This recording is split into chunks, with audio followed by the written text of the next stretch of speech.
What is the number one book that you would recommend to an early entrepreneur? A very important book is Building a Story Brand by Donald Miller, because it really will help you put into perspective how to just clarify your message. No matter what it is that you do, no matter what it is that you sell, that book is going to help you clarify your message and be able to use your message across everything that you're doing, your website, your social media, just anything that you're doing. I would say if you start with that book, you'll be so far ahead of the game. It'll be life-changing. I highly recommend that book. Oh, there's no question about that. It's a book that most marketers at my level have read 6, 7 times. It's called Influence, The Psychology of Persuasion by Robert Cialdini. And that's Cialdini. It's basically a copywriting book, but it shows all these mental techniques that make people want to buy your stuff. Now, it could be used for bad purposes too, the same techniques, right? But I don't use it for bad purposes. But if you believe in your product, it's your obligation to get it so somebody doesn't buy an inferior product and get ripped off. So it's very, very powerful. Like I said, most people at my level have read it 5, 6, 7 times. So powerful. Actually, I have 2. One is Different by Young May Moon. And I don't know if you've heard about that one, but again, going back to this like branding and packaging conversation, that was the one that for me kind of kicked me into gear on like, okay, I have to become a great marketer. And how do you build a brand that is different? Like you have this great product, but how do you build the brand side? And then everyone knows Brene Brown. Dare to Lead is the first book that anybody doing anything should read, and particularly in business, I think. But that book is just cover to cover. It's full of wisdom and truths about life, and it's about business and leadership and building. And so I would always recommend that one. And I think her big thing is vulnerability. That's kind of like the good stuff. And that's the stuff that people pick up on and that leads people, in the case of business or branding, it could be anything, but that's the thing that leads people to kind of buy in and get interested is like, if I go out there and I just act like I'm bulletproof and it was written in the stars for my company to be the greatest company that ever was, that's not as interesting as someone who just had an idea and wanted to try to build something that's sort of rooted in that idea of like being vulnerable and kind of putting yourself out there, which is the basis of any business or podcast or like you name it. You have to put yourself out there, that's hard. A couple of books that I would recommend, and I'm looking at my bookcase. So an early entrepreneur, one is E-Myth Revisited by Michael Gerber. That is a great book for establishing yourself with processes and systems in place so that if you can't go to work tomorrow, then someone else could step in and fill that void for you. Another one that I read this year is The Gap and the Gain, which was very, very good. And it's more of a mindset related book, but it helps you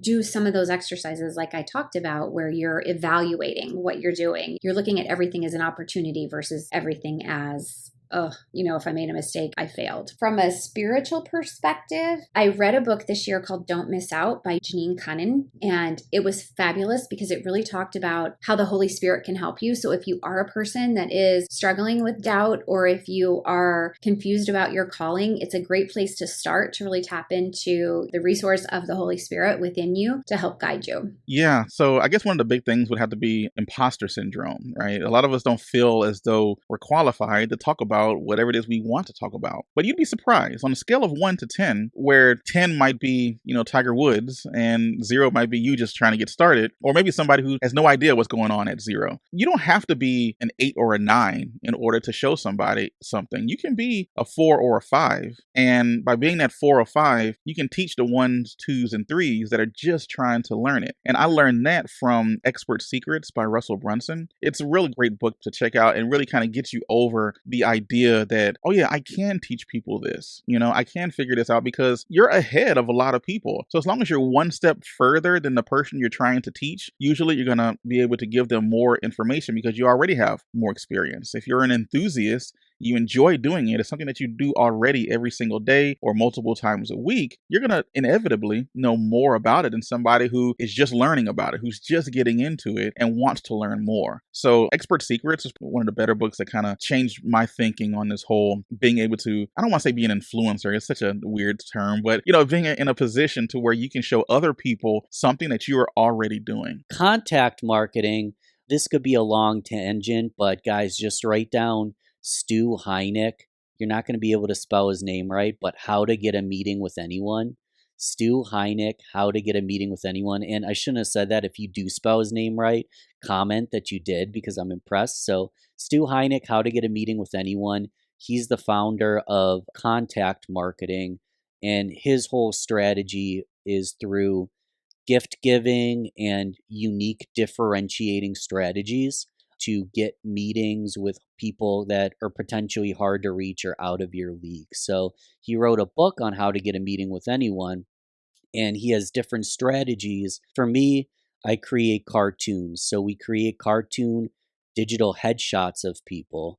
So I don't say, "Hey, Priscilla, have a meeting with me." I create a cartoon, then you can call the executive assistant and be like, "Elizabeth, I'm creating a gift for Priscilla. She doesn't know me yet, but this reason, this reason, this reason, I think that she deserves it. Can I ensure that it at least gets to her?" And then you create this cartoon. You can put it on a billboard. You can frame it. It's just one example. You mail it to them, and then you track it. And when it arrives, you call, I think I said Elizabeth. "Elizabeth, Priscilla's gift came in. You can even open it and see it if you want, but make sure it gets to her." So you're creating like a whole strategy to reach people. And Stu calls it contact marketing. He wrote an entire book on it, so I don't want to try to reinvent the wheel here, but it's all about using differentiating strategies to provide value well before you even ask for a meeting. So then when you ask for the meeting, people want to take that meeting because you've already brought value into their life. The first one I read when I started was The E-Myth by Michael Gerber. You've got Traction by Gino Wickman. It's also a great read. From the cultural perspective and getting the balance, it's probably a bit dated now, but it's still relevant. The Principles, and they're The 7 Habits of Highly Effective People by Stephen Covey. Those 3 books have probably had the biggest impact. There's a number of books around them. There's Scaling Up. And there's, of course, our book called Enjoy It by Craig West. Craig West is the founder of Succession Plus in Australia, which basically captures our whole methodology and process of, I talked about the 21 steps. It's captured in Enjoy It. So clearly that's the book I would most highly recommend. To me, the company or person that can best answer someone's question is seen as the most helpful, and then is seen as the expert in that field. So, and that could not be the case. Someone might have more information than you or have more experience, but if on your website, or if when you're talking on podcasts or anything where you're interacting with a prospective customer, if you're giving information and giving value, that draws them in. So when I say different schools of thought, I've heard all across the board on how you should present your website. And some people are very, let me hold information close to the chest and let me have them book a call with me, and then I'll tell them all the information they want. My train of thought is almost the opposite, which is give them the information that they are wanting right away, and you'll be perceived as more knowledgeable and more helpful and more valuable to them. There's this great book called They Ask, You Answer, and it talks all about this company that took that approach and did organic SEO in that way and just grew their company within their industry as the top company for that, just because they collected questions and they answered them for people, and so they could get them for free. I would say Start With Why. It's by Simon Sinek. This is one of the ones that really forces you to come to grips with, you have to know why you're doing what you're doing, and you have to get that mentality that even if nothing seems to work, there's a mission behind your message. And this is not a Christian book, by the way. It's simply saying that you have to know why you're doing what you're doing. And all the greatest corporations start with why. And if you do start with why, this book really helped me just to get a focus that no matter what's happening around, the how is all great. The who, yeah, I might hire some people one day, but the why will never change. Why I do what I do has to be firm. So I love that one. There's so many other ones I could recommend. I actually have a toolbox in my website where I recommend several different books. If they want to check out the rest of my recommendations, they can go to godofgeeks.com and check out my recommendations. But yeah, that's the one that if I had to start right away and I had no other books, I would tell them to read that one, because I know it would set up the foundation for the rest of their business and will give them the right way to go.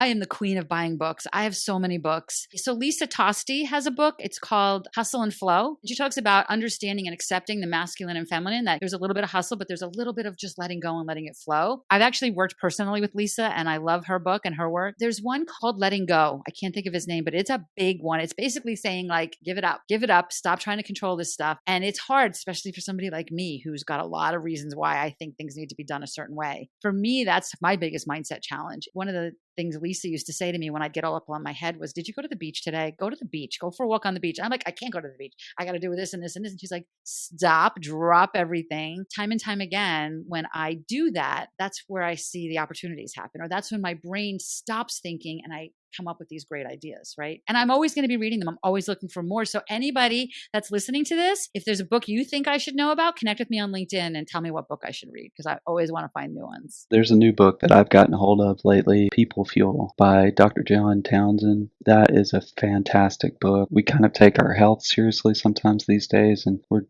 deciding what kind of foods we want to put in our body and what kinds we don't want. It speaks to the situation you mentioned earlier as well. Like, some people are just not good for us. They're toxic. It's not like we don't love them, but sometimes we need to kind of create some distance. We need to create some boundaries. Townsend's famous for that. Wrote a book, Boundaries, with Henry Cloud. He's really good at explaining what those mean. I've definitely used that, just like thinking about the ways that I can build better relationships, because that's what it's about. It's not about excluding people. It's about including the right people that I'm doing good for. I'm a good nutrient for some people, but not for everyone. That's fine. But, to be the best me, to steward what God has given me well, then I need to understand where I begin and where I end. And that's a great one for really diving deep into that. Obviously, the Bible is the best book I've ever read. And there's a parable in Matthew 25 that talks about stewardship, and it helps me frame how I go about business. So that's one. And then on my shelf over here is one called The One Thing. The book's called The One Thing, and it helps you focus. And then from marketing, I've read so many books from Dan Kennedy, Roy Williams, The Wizard of Ads. I mean, if I had to boil it down to one, I'll tell you what it is. Positioning: The Battle for Your Mind by Jack Trout and Al Ries. Okay, that is by far the most important book I've ever read in marketing. I'm trying to find the date that I bought it, but I read it back at least by 2013, but probably earlier than that. That book will help you understand how marketing works in the mind of your audience. It's still available on Amazon. Positioning by Jack Trout and Al Ries. Probably the best, most influential book I've ever read on marketing. Thank you for choosing to spend your time with the Reinventing Perspectives podcast. We value you. See you again next week.